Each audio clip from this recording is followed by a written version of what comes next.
Okay, so we've gone over most of the emotions that are very typical to help you understand your loyal spouse and what they're going through. In this next section, we're going to go over what else you can do to ease their pain and relieve the stress. I'm going to assume, as I start this portion, that you have killed the beast, all right? That meaning the affair is over. You have no contact with the affair partner, that they are completely blocked. You've left your job, if that's where it was, or left the school. Your marriage is not in jeopardy because the affair is ongoing. So that's done. I'm going to assume that. The next thing I'm going to assume is that your spouse has agreed at this moment to give you a second chance. And I want you to bear in mind this is a chance that you don't deserve. And I know that sounds really harsh, but what people that are disloyal often kind of lose track of is that the moral obligation in an instance of adultery, that's the exception clause that is allowed for divorce. So your spouse is not under any moral obligation to give you a second chance. They are absolutely morally 100% on solid ground if they say, I cannot do this again, I'm done, the marriage is over, you broke it. That's within their right, morally. And so if they do give you a second chance, this is a gift that has been given to you. So from this point forward, the marriage cannot be in jeopardy. So a few other things that you can do, in addition to some of the things I've discussed already with the emotions and whatnot. One of them would be, on the article I said get into therapy, and I'm going to just change that somewhat to say get into some counseling with a wise counsel. And here's why I say that. Not all therapists are really good at giving wise counsel. Some of them have no training in recovering from infidelity, and some of the people even who have training in marriage and family have no real life experience what it's like, or have enough wisdom even to have had basically book learning, I'll call it, to give you wise counsel. And what you need to find is not necessarily a therapist or a counselor. In fact, I tend toward going to your pastor first. The trick there is that pastors sometimes also have a little bit of a bias too, so you need to be wise in whom you choose. Pastors often have the bias of, they're humans, right? And I'll give you a great example. One pastor I heard of, well, we need her to be the Sunday school teacher, so they weren't going to do any kind of discipline, even though she's having adultery, and she was a Sunday school teacher. Their bias may be a human mistake as well. So this is why I'm saying, get to counseling. I think probably the best place to start is going to be talking to your pastor and see if they have enough wisdom and maturity to actually look in the Bible and give you good instruction from the Bible. If that's the case, then I would encourage you to continue there. If not, there's no harm in looking at a therapist or counselor, but there again, bear in mind that not all of them have very good experience with how do you recover a marriage and reconcile a marriage from infidelity. A lot of them have kind of that personal bias of, well, just get divorced, and then they encourage you to divorce, and you're sort of in a mess. The aim of the therapy is not, how do I change my spouse so I can fix this? The aim of the therapy is for you, the disloyal spouse, to get into some kind of wise counsel from somebody to find out what you need to do to change yourself, to examine yourself, to pinpoint where you went wrong, to come up with some new ideas of what you could do right, because as Christians especially, we're not supposed to just stop sinning. We're supposed to also start doing the right thing. You replace the right actions and thinking with, and that way you not only do you stop the wrong, you start the right again. Make progress. Do not just go to the meeting and then do nothing in between. Actually do your work at home You don't always have to be moving forward, but by the same token, it really can be helpful to your loyal spouse if they see that you're serious and you're going to go examine yourself and figure out what was it about me that made me justify adultery. Okay, the next thing you can do, which again I've said this one over and over, but I'm going to talk it out a little bit better, is to apologize. Apologize. Honestly, I don't think it's conceivable to apologize enough. But in real life, you do have to apologize correctly. First, obviously, when you apologize, it needs to be genuine. So if they're pouring their heart out to you, and your response is, yeah, I'm sorry. Well, they're not idiots. They're going to know that what you're really saying is, God, I'm sorry I have to sit here and listen to you babble on. Or, yeah, I'm sorry that I did that thing. And you don't really have any sincere, genuine remorse for what you've done. So partial apologies or disingenuous apologies really are not going to fly. What we need to discover here and get in touch with is the actual remorse that you feel, and then express that out loud to another person. And you can express it. Some people are very good at speaking out loud. Speak. If you can, do your best to speak, because sometimes they need to hear it with their ear. But it is reasonable also, maybe you're better at expressing it by writing. That's fine. Are you better at writing poetry? Do a poem, but do it often and do it sincerely. I actually have a little pattern that I use. It's funny. It's called REPS.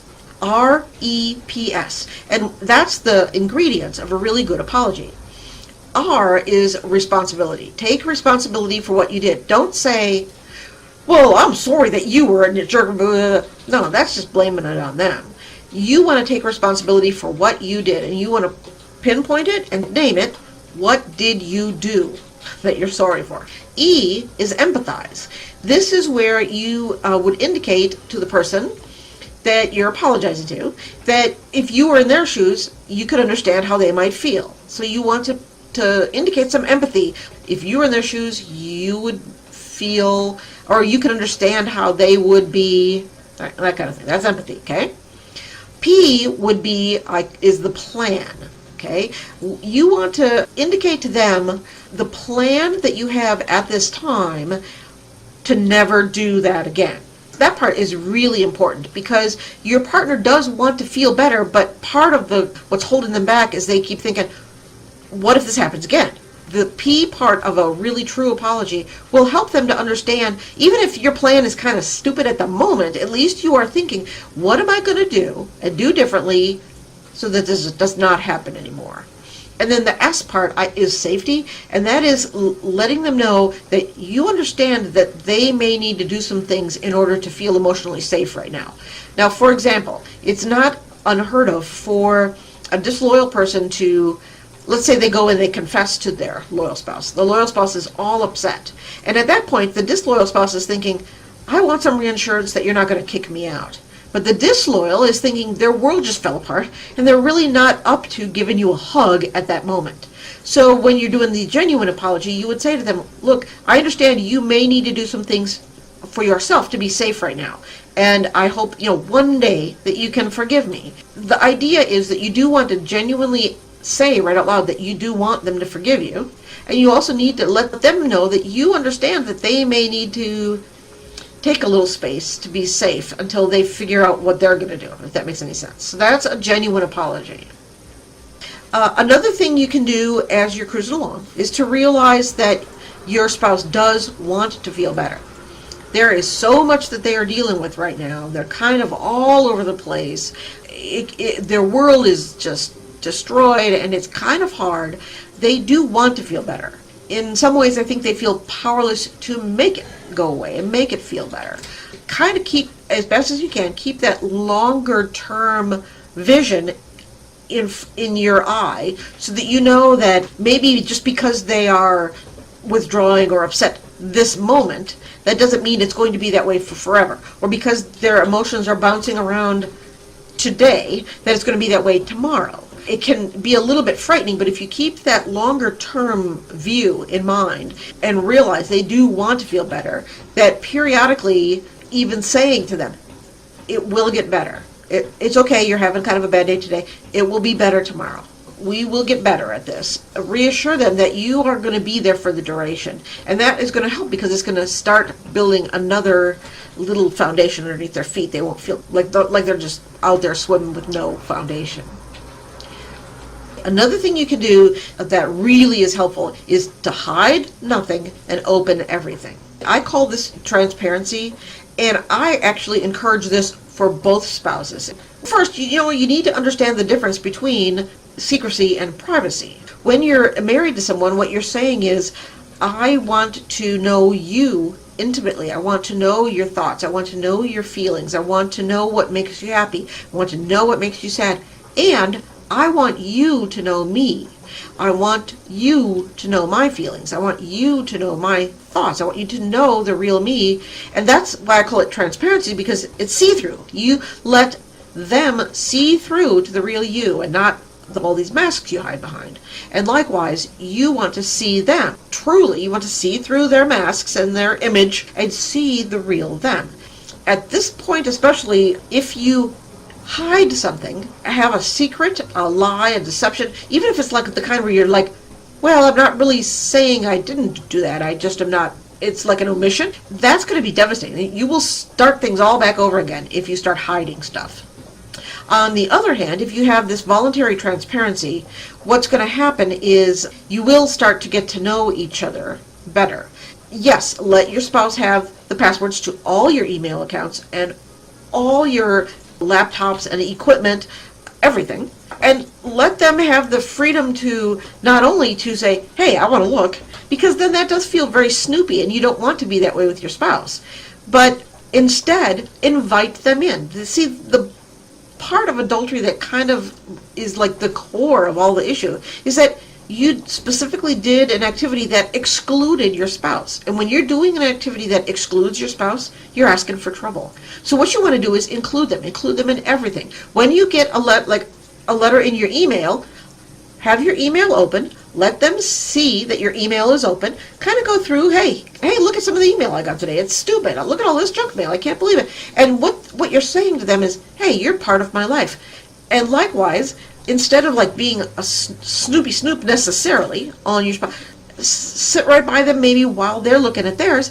and just sort of discuss, oh, look at all the email you got, or, oh, wow, here's an email about our bill. We need to get at this, or whatever. And the idea is you're including them. You don't want to be hiding anything. The minute you hide something, that's going to really cause all that damage again. Don't all of a sudden add a password. Don't all of a sudden take your phone off the phone bill, because then that's going to show them you are hiding and you're acting in a way that's not trustworthy. And the idea here is to really put on display that you are trustworthy, to begin to reverse the idea that you're not trustworthy, because of course you weren't. You were having an affair. Okay, another thing you can do is to spend lots of time with the loyal spouse. All the time and energy and thought and everything that you put into the affair partner, right? You sent them little emails, you texted them little jokes, you took the time to come up with places to go for restaurants and where to go to meet up and have time to talk. You put that same amount, or really more, but put at least that amount of time and energy and thought and concern and everything into your spouse and into your marriage. The more time that you spend in their sight, on them, with them, the more they will start to feel safe. And I'm not saying you should quit your job so that you can sit there in front of them, but rather, as an example, if you do need some time alone, it's probably better to go to your spouse and say, I need an hour to work on a report, and I'm going to sit at my desk and close the door, but that doesn't mean you're not invited. It just means I'm trying to do that to avoid distraction. And in an hour's time, I will come out, whether I'm done or not, because I am dedicated to you, and you're more important to me than the report. This way, what you're communicating is a couple of things. A, they know ahead of time what to expect. B, you're not excluding them, you're just trying to not be distracted. C, they are more important to you than the report, so that you will spend the time. If you said you're going to spend time with them, you're going to spend time with them. This reduces their worry. The more time that you're with them, the more they feel like they can depend upon you because you are doing what you said. And I would say when you're not with them, expect them to check up on you. In fact, I would encourage them to check up on you, because what you want to do is every time you are where you say you are, that builds a little trust. When you leave, when you said you're going to leave, build more trust. When you arrive, when you said you're going to arrive, build a little trust. It's like little pennies piling up, but by the same token, at least it's building up instead of being torn down again. Another thing that a disloyal spouse can do is physical contact. Now, at this moment, at the beginning especially, your loyal spouse may or may not want sexual contact with you. So I'm not saying get all sexy, right, and push them to be intimate that way. But rather, allow some time to get comfortable with the idea of physically touching. So, for example, you might want to start with holding hands. You might want to start with a little bit of a cuddle. Sometimes it will be at the worst possible moment, right when you're cuddling and you're thinking, hey, this is going pretty well, and something will trigger them or remind them, and they'll have to kind of go, ugh.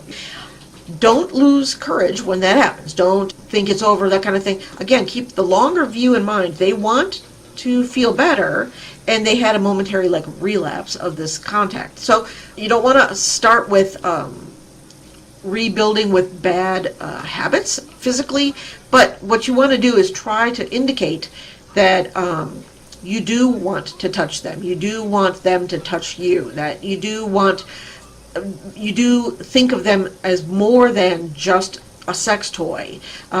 You may want to let them know that you're attracted to them, because part of course, we discussed this, where their self-confidence and self-worth view, whatever, is really shattered. So you might want to let them know that you do find them attractive, do kisses and that kind of thing. And then when you do re-engage sexually, just a little note of caution.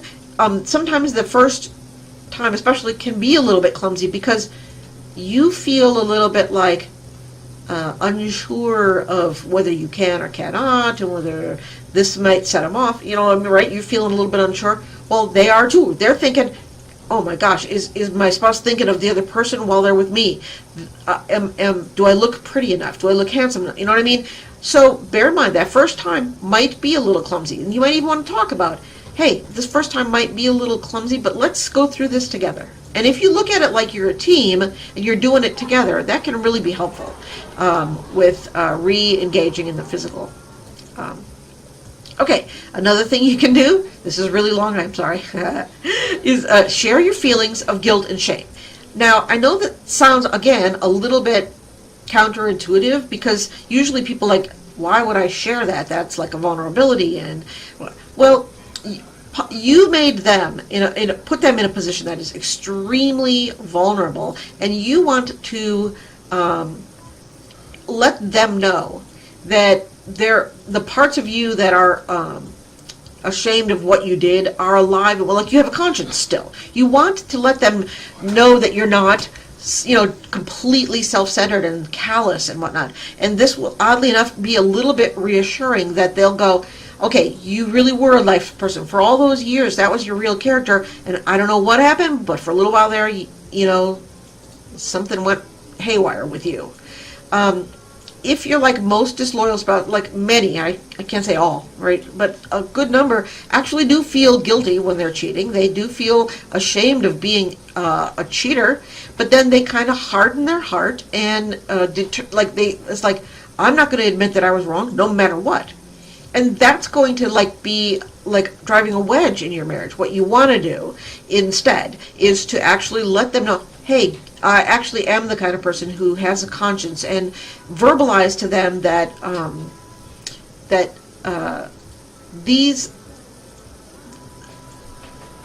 the things that you did that did end up hurting, that they did actually hurt you too, and you want to learn to be a better person from where you were then, if that makes any sense. That will help them a little bit. Maybe that you're disappointed in yourself. You don't have to totally I'm not talking about flagellating yourself or anything, but I am talking about being honest and let them know that you're disappointed in the choices you made, and open it up so that they can see that you're actually moving on this journey a bit. And kind of on the other side of that same coin, let them know that you are happy that you chose to recommit. See, if you're disappointed that you did this, then the other side of the same coin is that you are happy that you chose to do this. It's you'll probably think, well, that's obvious. I'm here, aren't I? But no, it's not obvious. I can tell you right now that every loyal spouse, what they think is, are they glad they're here? Did they just do it to shut me up?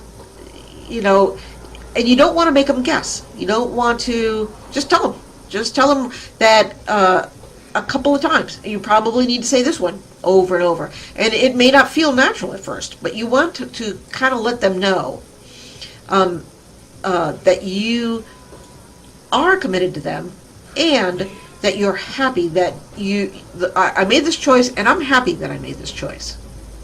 So that's pretty important. And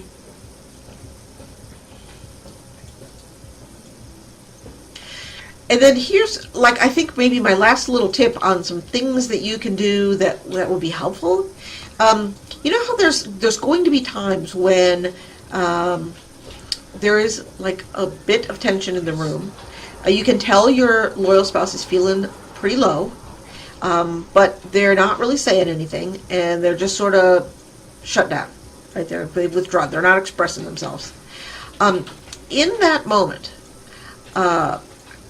give them a hug and say something at that point like this. I just wanted you to know how grateful I am that you're giving me a second chance. Thank you so much. That's it. It doesn't have to be something grandiose. A lot of times that's the kind of thing that just, honestly, they just need it. And so if you can remember that little tip, like when it is kind of silent and tense, and you're thinking, holy smoke, I don't know what's going to happen next, give them a little moment of reassurance, and that is very helpful. Okay, our last stage, thank goodness, we're almost done. So what are the next steps after you've worked through, you know, some of the grief and pain? You kind of get past that original trauma.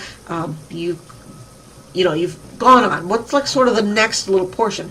And what happens? There's a couple of things. First, we're going to start to see some hope. Both of you will see some hope. You'll start to see, hey, things actually have gotten a little bit better. And likewise, they will see there have been some good days, there have been some bad days, but in a general rule, the good days are starting to outweigh the bad days. You'll start to be doing things together that you both kind of like, and so you'll start to have some hope that, hey, actually, I think we might be able to do this. The next thing is you'll start to see some commitment. And here, I want you to envision two trees. They both the trees have roots, but the trees are standing up completely solid on their own, and the roots are not tangled up in each other. Some of them touch each other and are intermixed, but for the most part, the two trees are individuals on their own. Here's where the next little part is the commitment. You will start to see some commitment. They will see that you are really committed to going through the ups and downs and goods and bads of recovery. And likewise, you will start to see that they are beginning to have better days, not be quite so, roller coastery emotional. Yep, it's true, life won't be the same, but you will start to see that you guys are both committed to building this new life, and so you'll start to see that happening. Okay. The next thing you'll start to see is seeking, I call it. Both of you should see that the other guy is like taking the initiative to staying involved and staying engaged. The loyal spouse will see that you are, you get to the doctor appointments on your own, you get to the, whatever therapy you're doing it on your own, you're staying engaged and taking the initiative. And likewise, you're going to see them taking the initiative to not fly off the handle and start to control their emotions a bit. And you're going to begin seeking out new things together like a team, like this. A team. Okay. Okay, the next thing you'll start to see some peace. And here's, on that one, you're going to see part of one of the things that makes it really weird when you're trying to reconcile is that sometimes people will try to say, I want to get it back the way it was. And at this point, what you'll start to see is people accepting the idea that it will never be the way it was. But that doesn't mean it can't be rebuilt and what is rebuilt can't be good. So they'll start to sort of be accepting that, yeah, we can do this and it can be good, and you'll be facing a new future versus what they thought, look at the past. Okay, you'll start to see life opening up, okay? And here's what I mean. For a while, it feels like you just are this robot going through the motions. And for even a while, you do the motions for a month or a year, and it's like, man, are we getting anywhere? It's hard to tell, whatever. But what you'll start to see is life opening up. And I can tell you when you'll see this moment, you'll be doing something, and all of a sudden, one of you will go, oh my gosh, I'm having fun. My spouse had an affair, and I'm having joy in my life. How can that be? And what that is your life is beginning to open up. You're beginning to enjoy things again. You're beginning to appreciate things again. You're beginning to, anticipate and enjoy events again. And so that means that your life is starting to be a little bit happier again. And you'll start to see that happening. Okay, the next step, and this is the last one, is forgiveness. Okay, this one I think is sort of a misunderstood idea. Forgiveness does not mean that you forget it or that you condone it, because the memory never leaves you. We can all look back on something that happened to us that was pretty upsetting and pretty traumatizing, and we don't forget that it occurred. But what forgiveness is, in my book, is when somebody has done something against you, you have sort of a weapon, if you will, that is like they owe you recompense. And what forgiveness is when you remove the burden of the recompense. You've taken the weapon that you could use against them, and instead of holding it over their head, you are now saying, you're free from that weapon being held over your head anymore. Voluntarily, I'm going to lay it down. That's what forgiveness is. That doesn't mean that it's necessarily forgotten. Does that make sense? So,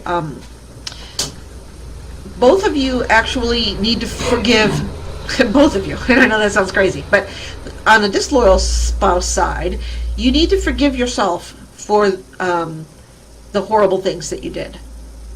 And you need to forgive your loyal spouse for the ups and downs and the little baubles they had as they were moving towards reconciling. And on the loyal side, you need to forgive your spouse for the horrible thing they did. And you also need to forgive yourself for being unsure, for being upset, for the different sins that you did. Both of you did sins. And what helps here a lot is that if you can both look at each other and say, you know what? We are both sinners. I know the day, I've sinned and I did this thing.